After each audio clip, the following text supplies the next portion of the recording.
Bienvenidas, bienvenidos a una nueva edición de Semana en la Cámara. Desde el Congreso Nacional les vamos a contar acerca del trabajo de la Sala de la Cámara de Diputadas y Diputados en la semana del 16 de junio en adelante. Vamos a partir contándoles lo que ocurrió el día lunes 16 de junio. Primeramente, en una sesión especial, la Sala de la Cámara respaldó el informe de la Comisión Investigadora sobre el caso Monsalve. Posteriormente, en una sesión legislativa de la tarde, los diputados y las diputadas abordaron el proyecto de ley relacionado con el sistema integral de adopción. Conocemos ambos puntos a continuación en Semana en la Cámara. La semana legislativa en sala se inició el lunes 16 de junio con una sesión especial en la que se aprobó por 84 votos a favor, 1 en contra y 44 abstenciones el informe de la Comisión Investigadora sobre el denominado caso Monsalve. El grupo parlamentario indagó las actuaciones de los Ministerios del Interior y de la Mujer, de Carabineros y la PDI ante la denuncia por violación presentada en contra del ex subsecretario del Interior, Manuel Monsalve. Igualmente se analizó el uso irregular de personal y recursos públicos, entre otros puntos. El diputado Miguel Mellado, presidente de la comisión, no dudó en calificar este caso como una de las peores crisis del gobierno. La peor crisis política que ha vivido el gobierno del presidente Boric, donde se le cayó la careta de feminismo de su gobierno, porque ni él, ni la ministra Toá, ni los asesores, ¿cierto?, ni nadie del gobierno estuvo apañando a la denunciante como víctima, sino que le creyeron al victimario, que era el subsecretario. Hasta el presidente le dijo, no tengo por qué no creerte, ¿cierto? Y lo dejó hacer, le dejó ir a su casa a avisar supuestamente lo que venía utilizando recursos fiscales. Otras conclusiones del informe apuntan a materias de protocolos de acoso y abuso sexual, de fiscalización y sanciones, y critican la falta de un reglamento en materia de escoltas. Ello puesto que los registros de la PDI dan cuenta que el ex subsecretario se desligó voluntariamente de su custodia en el Hotel Panamericano, ordenando a sus custodios retirarse sin retomar contacto con ellos hasta el día siguiente del que sucedieron los hechos por los cuales fue denunciado ante el Ministerio Público. Más avanzada la tarde, en la sesión legislativa, la Cámara despachó al Ejecutivo para su promulgación el proyecto de reforma integral al sistema de adopción en Chile. La iniciativa pone en el centro el interés superior del menor adoptado, garantizando su derecho a vivir y desarrollarse en el seno de una familia, cualquiera sea su composición, que le brinde afecto y le procure los cuidados tendientes a satisfacer todas sus necesidades cuando ello no sea proporcionado por su familia de origen, aspecto que destacó el diputado Jorge Guzmán. Reformar el sistema de adopción para que sea más rápido, más eficiente, menos burocrático, que esa gran cantidad de familias que está en condiciones de adoptar pueda tener a un niño y a quien entregarle amor y formación, para nosotros es esencial. Así que valoramos que este proyecto facilite los procesos, lo haga menos engorrosos y por sobre todo que se dé un proceso más claro en lo judicial, más rápido, para lograr el objetivo que es la adopción de estos niños. Este es un primer paso que creemos que no es definitivo. Aquí falta también inyectar más recursos en las duplas, en los profesionales que realizan la gestión en los servicios de Mejor Niñez a nivel regional. Y también entregarle más recursos al Poder Judicial para que estas causas sean mucho más prioritarias y puedan avanzar mucho más rápido en los tribunales también. Y siempre pone el interés superior del niño como prioritario. Y la verdad que el juez va a poder definir dónde va a estar mejor ese niño, que siempre va a ser en una familia independiente el tipo de familia. La reforma define la adopción como una herramienta subsidiaria, debiendo preferir las medidas de protección que promuevan la revinculación del niño, niña o adolescente con su medio familiar. Otro aspecto establece el derecho de los menores a ser oídos, a tener representación jurídica y a conocer sus orígenes. Un punto también recogido por el documento permite en casos excepcionales que una familia de acogida pueda solicitar la adopción de un menor a su cargo, como apuntó la diputada Ana María Gasmuri. Otro punto fundamental, porque hemos tenido muchas conversaciones con lo que son las familias de acogida, que cumplen un rol particular que es distinto de las adoptantes, pero ocurre que a veces estos procesos se alargan muchísimo muchísimo tiempo, y familias de acogida que recibieron una guagüita de meses, pasa 1 año y medio y tienen que entregarlo después de 1 año y medio cuando se han generado ya los vínculos, los lazos, y eso sin duda produce una revictimización en ese niño. Entonces se busca también un mecanismo para aquellas familias de acogida que excedan los plazos que debieran haber tenido al niño y puedan entonces también acceder a ser ellos los adoptantes. Y aquí nos parece fundamental avanzar hacia la figura del abogado que represente a niñas, niños y adolescentes. Nosotros tenemos presentado este proyecto de ley, hemos conversado con la ministra esperando que lo puedan priorizar, ya que justamente viene a complementar lo que tiene un poquito cojo todavía este proyecto de adopción y que tiene que ver con que justamente jamás un niño no esté representado sus intereses por un abogado que lo represente exclusivamente a él. Hoy día, con el colapso que hay en la Corporación de Asistencia Judicial, eso no está ocurriendo, no tenemos curadores ad litem disponibles. Además, esta reforma a la ley de adopción dispone que en ningún caso podrá declararse la adoptabilidad de un niño, niña o adolescente por la falta de recursos económicos de sus progenitores o fundar dicha declaración en motivos que constituyan una discriminación arbitraria. Y el fraccionamiento pesquero fue parte del análisis que se tomó la jornada del día martes 17 de junio. Conocemos lo que ocurrió a continuación en este segundo bloque de Semana en la Cámara. El martes 17 de junio, la Cámara respaldó una nueva solicitud de prórroga del estado de excepción constitucional de emergencia en la región de la Araucanía y las provincias de Arauco y del Biobío.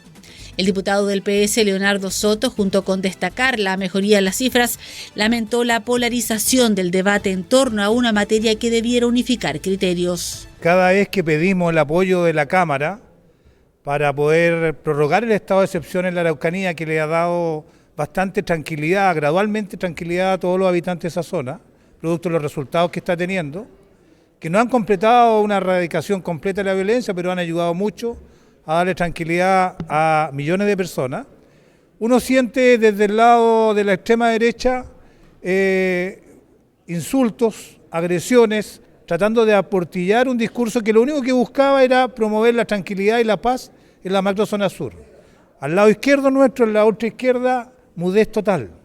Entre las agresiones por la ultraderecha y la mudez total en materia de seguridad en la Cámara es donde nosotros tenemos que apostar por la tranquilidad y la convivencia o recuperar la convivencia en la Araucanía. El oficio presidencial que extiende el estado de excepción fue ratificado por el Senado con 35 votos a favor, 1 en contra y 1 abstención.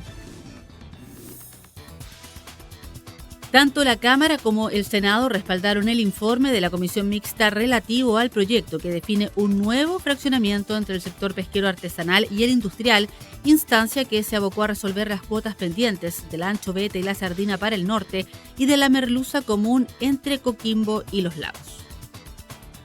Los diputados Matías Ramírez y Leonidas Romero explicaron algunos de los puntos que fueron parte de la discusión en la Comisión Mixta, donde representaron a la Cámara.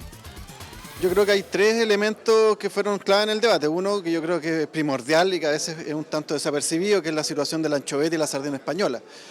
¿Por qué? Porque estos fueron los recursos que precisamente fueron acreditados en sede judicial, que nacieron su distribución de manera corrupta. Y creo que aquello es significativo porque hoy vuelve a manos de la pesca artesanal. Y no quiero invisibilizar con ello la discusión respecto a la merluza, que también fue un tema bastante complejo, donde algunos incluso buscaban un escenario que no existiera fraccionamiento, y eso deriva necesariamente en que sea fijado administrativamente por el Consejo Nacional de Pesca, lo que me parece aún más peligroso. En ese contexto se llegó a un acuerdo que uno puede estar conforme del todo o no, donde efectivamente yo creo una luz de alerta, y yo voté en contra incluso de incorporar el besugo, considerando que la vez que la industria logró su explotación, de manera inmediata quedó sobreexplotado. Nuestro país recibe 260.000 toneladas en papel de diferentes países y lo capturamos en las aguas nacionales. Bueno, tienen que pagar un impuesto. Cuando hay parlamentarios, incluso de mi sector, que quiere que se fiscalice la pesca ilegal, para eso necesitamos recursos para contratar personal para que puedan fiscalizar. Y felicito al gobierno que acogió mi sugerencia de un royalty a estos 260.000 toneladas de jurel que llegan en papel de afuera y lo capturamos en nuestro país.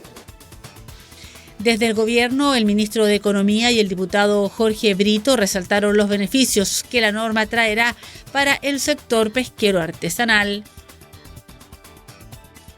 Estamos muy contentos con la masiva y transversal aprobación que hemos tenido en el informe de la Comisión Mixta de la Ley de Fraccionamiento, que para resumirlo en solo una frase, esto va a permitir que desde el sector industrial exista un traspaso de cuotas hacia el sector artesanal por un monto que equivale a 160 millones de dólares.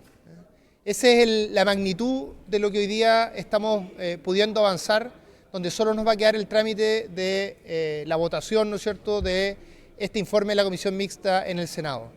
Esto cumple el desafío principal, el horizonte que nos pusimos como gobierno del presidente Boric, de lograr hacer una mejora sustantiva del sector artesanal, y eso es justamente lo que ha aprobado de forma transversal y transparente este Parlamento. Con mucho orgullo podemos decir que dimos vuelta a la tortilla en el norte, en donde Corpesca le pagó a parlamentarios para llevarse el 80% de la sardina y anchoveta y que ahora se restituye ese 80% en manos de la pesca artesanal. Lo mismo para los pescadores del sur, quienes se empobrecieron por la cuota que les quitó la ley Longueira y que ahora también se van a poder recuperar, dedicar a su actividad, que es parte también de nuestras tradiciones y nuestra soberanía alimentaria. Y si bien a nosotros nos golpeó que el acuerdo en torno a la merluza común, que es nuestra principal pesquería, se haya modificado, eso no nos quita la posibilidad de reconocer que avanzar del 40 al 45 es un avance en relación a lo que la ley Longueira fijó, y también con la posibilidad de llegar a un 50%. Otro acuerdo adoptado por la Comisión Mixta elimina las subastas frente a los aumentos de cuotas en el Jurel y define en su reemplazo un mecanismo de patente especial dirigido a los armadores industriales debidamente autorizados para capturar cuotas de pesca dentro de la zona económica exclusiva de Chile. Además, se establece consideraciones especiales para la merluza común con flotas priorizadas de certificación. Y el miércoles 18 de junio, la Cámara respaldó el informe de Mixta al reajuste al ingreso mínimo. La Cámara de Diputadas y Diputados y posteriormente el Senado respaldaron el informe de Comisión Mixta que abordó las diferencias en torno a 2 artículos del proyecto que reajusta el ingreso mínimo mensual. Las disposiciones se restablecen el Observatorio de Ingresos y Costo de la Vida que la Cámara había aprobado pero que fue eliminado por el Senado debido a razones de costos. En ese marco, el Ejecutivo propuso una versión sin pago de dietas para sus 9 miembros, lo que reduce el gasto fiscal en 4 millones en 2025 y 23 millones en régimen, decisión que fue lamentada por el diputado Boris Barrera. Nos preocupa que se haya eliminado el financiamiento. Ahí hay representantes de los trabajadores y a diferencia de los empresarios, los trabajadores no tienen recursos como para poder dedicar tiempo a otras cosas y era importante haberle dejado aunque sea un estipendio pequeño y súper pequeño porque el costo de que tenía este observatorio es de 23 millones al año. O sea, y son 9 los integrantes, si uno lo divide por 9 y por 12 meses, o sea, era casi para costear el costo de la micro, de la movilización. La Subsecretaría del Trabajo, añade el informe de Mixta, podrá solicitar información al Instituto Nacional de Estadísticas y otras entidades públicas con las que suscriba convenios con el objetivo de apoyar el correcto cumplimiento de las funciones del Observatorio de Ingresos y Costo de la Vida. El diputado Frank Sauerbaum, también representante de la Cámara en la instancia, valoró el apoyo a las pymes que incluye el proyecto. Había una preocupación respecto de la pequeña empresa, si tenía capacidad para poder pagarlo, considerando que produce más del 60% del trabajo en Chile.